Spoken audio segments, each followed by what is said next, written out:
Have you ever wondered why out of all the men who walked the earth before the flood, God chose Enoch, a quiet, righteous man, to ascend beyond the veil of mortality and witness the very secrets of heaven? Why was he taken, while others were left to face the floodwaters of judgment? What did he see that changed him so completely that he was not, for God took him? There is a divine mystery hidden in that choice, one that reveals not only who Enoch was, but what God desired humanity to understand through him. For Enoch was not merely a prophet or a scribe, he was chosen as a witness, a bridge between the realms of flesh and spirit, between the corruption of earth and the perfection of heaven. His eyes beheld what no mortal had ever seen: the architecture of the cosmos, the rebellion of the watchers, the judgment of angels, and the coming renewal of all creation. Yet the question remains, why him? What set him apart in a world drowned in sin and violence? To understand this, we must walk where Enoch walked, ascend where he ascended, and listen to the voice that called him beyond the stars. Long before the flood, before Noah's Ark or Abraham's covenant, humanity had already begun to forget its maker. The sons of men had turned to idols, the sons of angels to corruption, and the earth had grown weary beneath the weight of wickedness. But amid that rising darkness, one man walked differently. Enoch did not seek dominion, glory, or wealth. His heart hungered for something higher, communion. He listened in the silence where others shouted. He watched the heavens while others worshipped the dust. The ancient texts say he walked with God for 300 years, not as a distant follower, but as a companion, a soul aligned so perfectly with heaven's rhythm that even angels looked upon him with wonder. And in that intimacy, God saw something rare, a man whose heart reflected his own. When the time came for revelation, it was not the mighty or the wise that God chose to unveil his mysteries, but the one who walked quietly in faith. Enoch's journey was not a reward, but a calling, an invitation into the divine council where the secrets of eternity were written. The book of Enoch tells that he was taken in a vision, lifted upon the winds of spirit, guided by the holy ones into the layers of heaven. He beheld the fiery wheels, the rivers of light, and the thrones that glowed with judgment.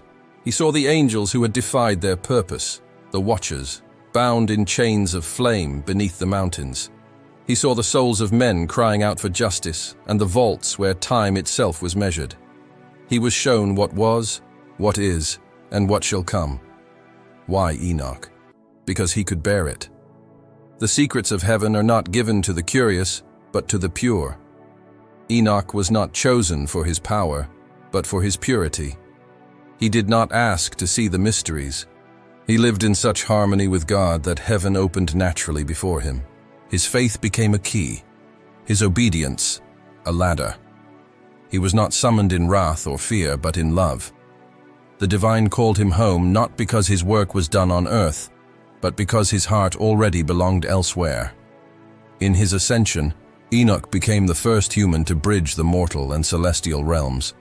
The angels called him Metatron, the scribe of heaven, the one who records the decrees of the Most High. But this title was not given for honor. It was a burden. Enoch was shown the full scope of creation's struggle, the fall of the watchers who corrupted mankind, the birth of violence upon the earth, and the coming flood that would wash it all away. Imagine standing before God's throne, beholding both the beauty and the tragedy of his creation, and knowing what must come next. Enoch's heart broke for the world, even as his eyes were filled with glory. His writings were tears turned into prophecy. He was shown the names of angels who rebelled, and the paths of stars that disobeyed their appointed courses. He saw the prisons where the fallen awaited judgment, and the gates that guarded the tree of life. The mysteries he recorded were not idle visions, they were divine blueprints, a record of how heaven governs the cosmos, and how rebellion disrupts the harmony of creation. And yet within those visions, God revealed something deeper: the plan for redemption. Enoch saw the Son of Man, radiant, eternal, seated beside the Ancient of Days. Long before Bethlehem, Enoch saw the Redeemer in his glory. He saw the Lamb who would bear the sin of the world and the final judgment, where righteousness would reign forever.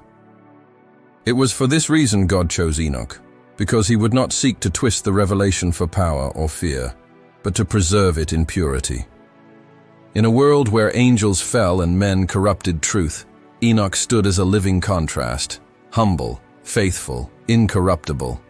His writings became the hidden foundation beneath later prophets.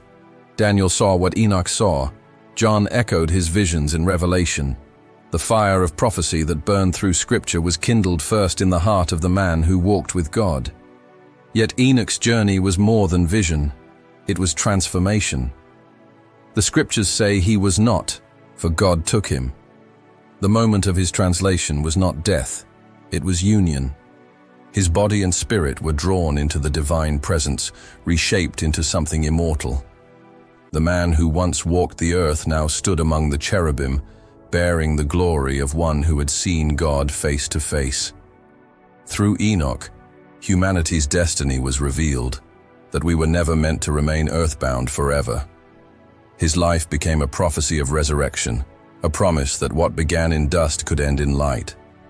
But the mystery deepens. The writings of Enoch tell that he was commanded to return, to bear witness to mankind of what he had seen. Imagine the burden of that task, to carry heaven's secrets into a world deaf to holiness.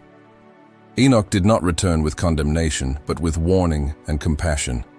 He spoke of the coming flood, of judgment upon the fallen, and of a hope beyond destruction. Few listened, but those who did, Noah among them, carried his words forward into a new creation. Through Enoch, God extended mercy before wrath. He gave humanity one last chance to remember. Why did God allow Enoch to see so much? Because revelation without relationship is meaningless. God wanted humanity to understand that intimacy precedes insight, that to know him, one must first walk with him. Enoch's visions were not the reward for his faith, they were the fruit of his friendship with the divine. He was chosen not as a scholar, but as a son. His journey was not about secrets hidden from mankind, but about love revealed to those who seek him with a pure heart. In every age, God calls a few to see beyond the visible, to remind the rest of us that heaven is nearer than we think. Enoch stands as the first of these, the prototype of the redeemed, the proof that man can dwell in the presence of God. His story is not just ancient history, it is a mirror for our destiny. The same path that Enoch walked is open still, a path of purity, humility, and devotion that leads beyond the limits of flesh into the glory of eternity. And so, when we ask why God chose Enoch, the answer is both simple and profound. Because Enoch chose God first. In a world drowning in sin, he chose to walk in faith. In an age of corruption, he chose holiness. In the silence of solitude, he chose communion. God did not take him to escape the world, but to reveal what humanity was meant to become, beings of light, united with their Creator, bearers of his image untainted. Enoch's ascension is not a legend, it is a promise. It tells us that walking with God does not end in death, but in transformation. That those who seek the unseen will one day see face to face, and that, like Enoch, we too are invited to rise, to walk in the hidden rhythm of heaven, to become witnesses of the eternal. So when you look to the heavens and wonder what lies beyond, remember the man who found out, not by power, not by vision alone, but by walking with God until there was no distance left to walk.